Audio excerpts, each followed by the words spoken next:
ala fa'ilihi, mendapatkan pahala bagi orang yang mengerjakannya. Wala yu'aqabu ala tarikihi, dan tidak disiksa bagi orang yang tidak melakukannya. Itu sunnah. Nah, alhamdulillah kalau yang mau. Nah, pertanyaannya gimana kalau saya mempunyai khususnya ini ibu-ibu yang masih produktif, artinya masih ada menstruasi atau haid. Anda kalau seorang wanita masih haid berarti masih produktif. Nah, saya pernah puasa dulu punya hutang 1 minggu karena saya haid atau batal. Nah, sekarang belum dikotoin. Gimana kalau kotonya sekarang waktu bulan Rajab ini? Niatnya gimana? Apa niat foto saja? Apa niat sekaligus gabung dengan puasa Rajab? Nah, jadi kalau kita tidak punya foto, cukup kita puasanya niatnya puasa sunnah aja. Niatnya gimana? Bebas, mau bahasa Sunda, mau bahasa Betawi atau bahasa Cina silakan, bahasa Inggris silakan, bahasa Arab silakan. Itu niat puasa boleh. Atau bahasa Arabnya nawaitu samuqatin an yaumir rajabi sunatan lillahi. Saya buat puasa besok, saya puasa Rajab karena sunnah. Atau singkatnya besok saya puasa sunnah Rajab. Itu cukup segitu aja. Nah, kalau foto gimana? Cukup kita malamnya niat saya puasa foto bulan Ramadan. Tidak perlu niat di bawah Rajab, tidak perlu. Nah, sekarang niatnya foto, pelaksananya pas di bulan Rajab, sedangkan kesunan puasa Rajab. Nanti dapat pahalanya 2. 1 pahala memfotoin, kedua pahala kesunahan Rajab. Jadi silakan kompo yang punya foto silakan foto di bulan Rajab ini, cukup niatnya puasa foto saja, puasa foto bulan Ramadan. Nanti pahalanya dapat 2 karena bertepatan dengan bulan Rajab.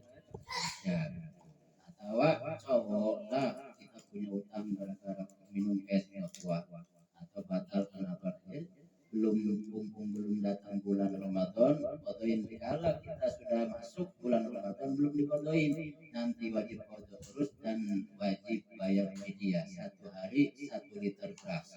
Kalau 7 hari berarti 7 liter beras karena enggak difotoin sudah datang bulan Ramadan, itu dendanya nanti. Nah, jadi pungpung kita belum datang bulan Ramadan, sekarang segera yang punya fotoin buru-buru bertepatan dengan puasa Rajab. Pahalanya sudah tahu mungkin pahala bulan Rajab, kalau 1 kita puasa tanggal pertama pahalanya puasa 3 tahun. Yang hari ini hari kedua pahalanya puasa 2. Hari besok hari Senin hari ketiga pahalanya puasa 1 tahun dan lain-lain. Dan di bulan Rajab karena ini pengajian bulanan, otomatis nanti kalau kita ngaji bulan yang akan datang di bulan Sya'ban, bulan Rawah atau Sya'ban tanggal 1. Jadi ini pokok kalau bisa ngaji bulan ini ngambilnya minggu pertama bulan Hijriah kalau bisa. Jadi ngaji di sini bulanan kalau bisa ngambilnya minggu pertama di bulan Hijriah. Sekarang ini kan bulan Rajab tanggal 2. Berarti ini minggu pertama bulan Rajab. Kalau bisa nanti bulan Sya'ban hari minggunya itu pertama tanggal 1. Tanggal 1 bulan Sya'ban itu hari Minggu.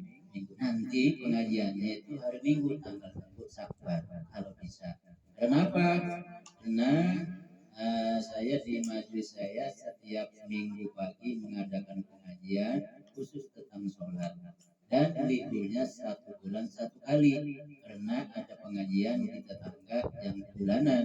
Bulannya itu minggu pertama bulan Hijriah. Kalau bisa di sini pengajiannya ngambilnya minggu pertama bulan Hijriah.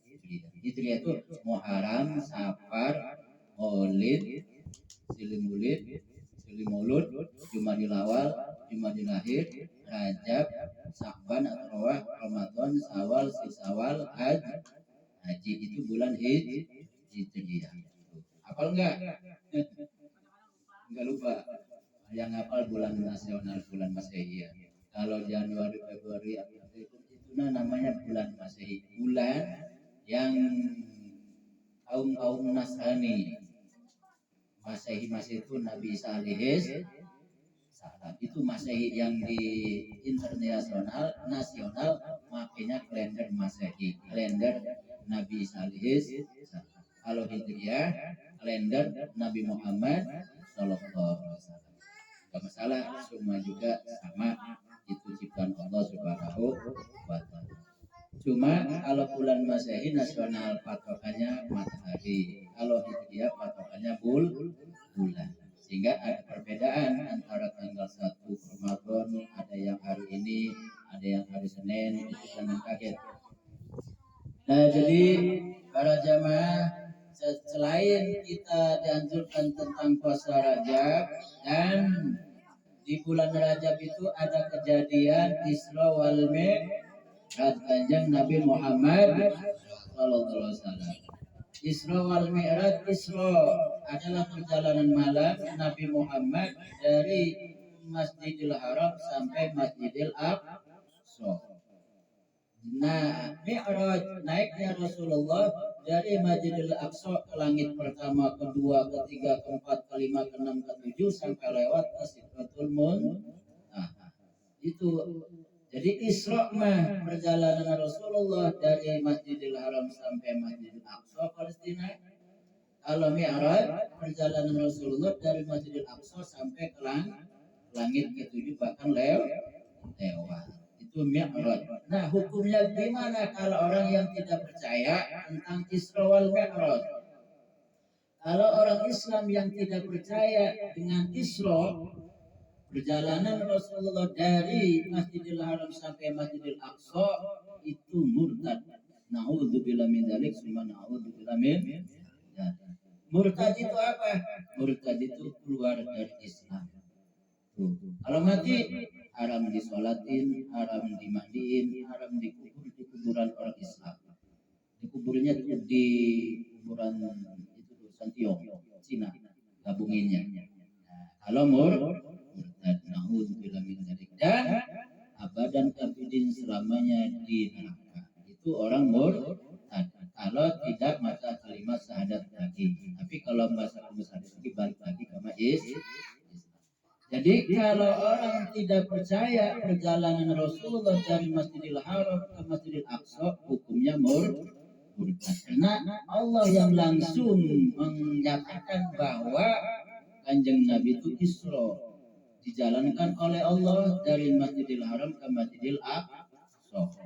Jadi kalau orang yang tidak percaya kepada Rasulullah bahwa Isra Rasulullah dari Masjidil Haram ke Masjidil Aqsa, itu murtad hukumnya. Na'udzubillah min dzalik. Nah, sekarang gimana orang yang tidak percaya Rasulullah dari Masjidil Aqsa naik ke langit pertama, kedua, ketiga, keempat, keenam, ketujuh sampai Sidratul Muntaha, gimana hukumnya? Itu fasik. Hukumnya orang fasik. Karena ada orang Islam yang tidak percaya bahwa Rasul itu Mi'raj. Kalau Isra, perjalanan Rasulullah dari Masjidil Haram ke Masjidil Aqsa. Kalau Mi'raj, Rasulullah naik dari Masjidil Aqsa, naik ke langit pertama, kedua, ketiga, keempat, kelima, keenam, ketujuh sampai Sidratul Muntaha, itu namanya Mi'raj. Orang yang tidak percaya sama Mi'raj Rasulullah, hukumnya fasik, tapi tidak murtad. Cuma fasik. Fasik itu kayak kita nggak sholat, itu fasik. Kita model mabok fasik, kita mau main fasik. Fasik itu perbuatan maksiat kepada Allah Subhanahu wa ta'ala, orang fasik. Nah, jadi ada orang Islam yang tidak percaya sama Mi'raj Rasulullah, hukumnya fasik, tidak murtad. Nah, terus Rasulullah Mi'rajkan sebelum berangkat ke Masjidil Aqsa, Rasulullah dibawa di air Zam-Zam, dibedah dadanya, dan di bahasanya itu disucikan hatinya dengan air Zam-Zam. Punten, ini maaf, jangan salah kaprah dan salah memaknai. Jadi Rasulullah hatinya, dadanya dibelah dan hatinya dibasuh dengan air Zam-Zam. Seolah-olah bahwa Rasulullah itu hatinya kotor. Ini kalau ada orang yang mengatakan hati Rasulullah itu kotor, salah. Sangat salah besar. Karena Rasulullah makhluk yang paling mulia dan paling suci. Rasulullah maksum. Jadi seluruh Rasul, seluruh Nabi pangkatnya maksum. Khususnya Nabi kita, Nabi besar Muhammad Sallallahu Alaihi Wasallam, pangkatnya maksum. Bahwa maksum, kalau maksum itu pangkat Rasul, seluruh Rasul maksum. Kalau maksum itu dikasih sama orang yang seumur hidupnya tidak mempunyai sifat tercela. Semenjak lahir sampai wafat tidak mempunyai sifat yang kotor, tidak mempunyai sifat yang tercela, tidak mempunyai kekotoran dalam hatinya. Maksum itu bersih perbuatannya dan hatinya, itu maksum. Ada ma'bud. Kalau ma'bud itu adanya di pangkat para wali Allah Subhanahu wa taala. Maulana Sanuddin Mahmud wali, Maulana Syarif Hidayatullah wali, Maulana Mahmud Ibrahim wali, Sunan Kalijaga wali, Sunan Kudus wali, terus Sultanil Aliyah Abdul Qadir Jalani wali, Syekh Saman wali, seluruh wali pangkatnya makbul. Kalau orang sudah diangkat jadi wali, pangkatnya makbul, dijaga, dirasa dari sifat tercela. Walaupun dulunya tukang maksiat, walaupun dulunya tukang alias tidak sholat atau intinya maksiat, tapi dikala sudah dijadikan wali Allah, pangkatnya makbul, tidak mempunyai sifat tercela. Itu beda antara maksum dan makbul. Kalau maksum adanya di orang yang tidak mempunyai sifat tercela semenjak lahir. Jadi Rasulullah mau diisrakan, dibelah dadanya, terus dibasuh dengan air Zam-Zam, bukan berarti Rasulullah itu kotor hatinya. Jadi itu mah bukan menandakan bahwa Rasulullah itu kotor. Kalau kita meyakini Rasulullah kotor itu sangat salah besar. Salah besar, karena Rasulullah pangkatnya maksum, makhluk yang suci, tidak mempunyai sifat tercela.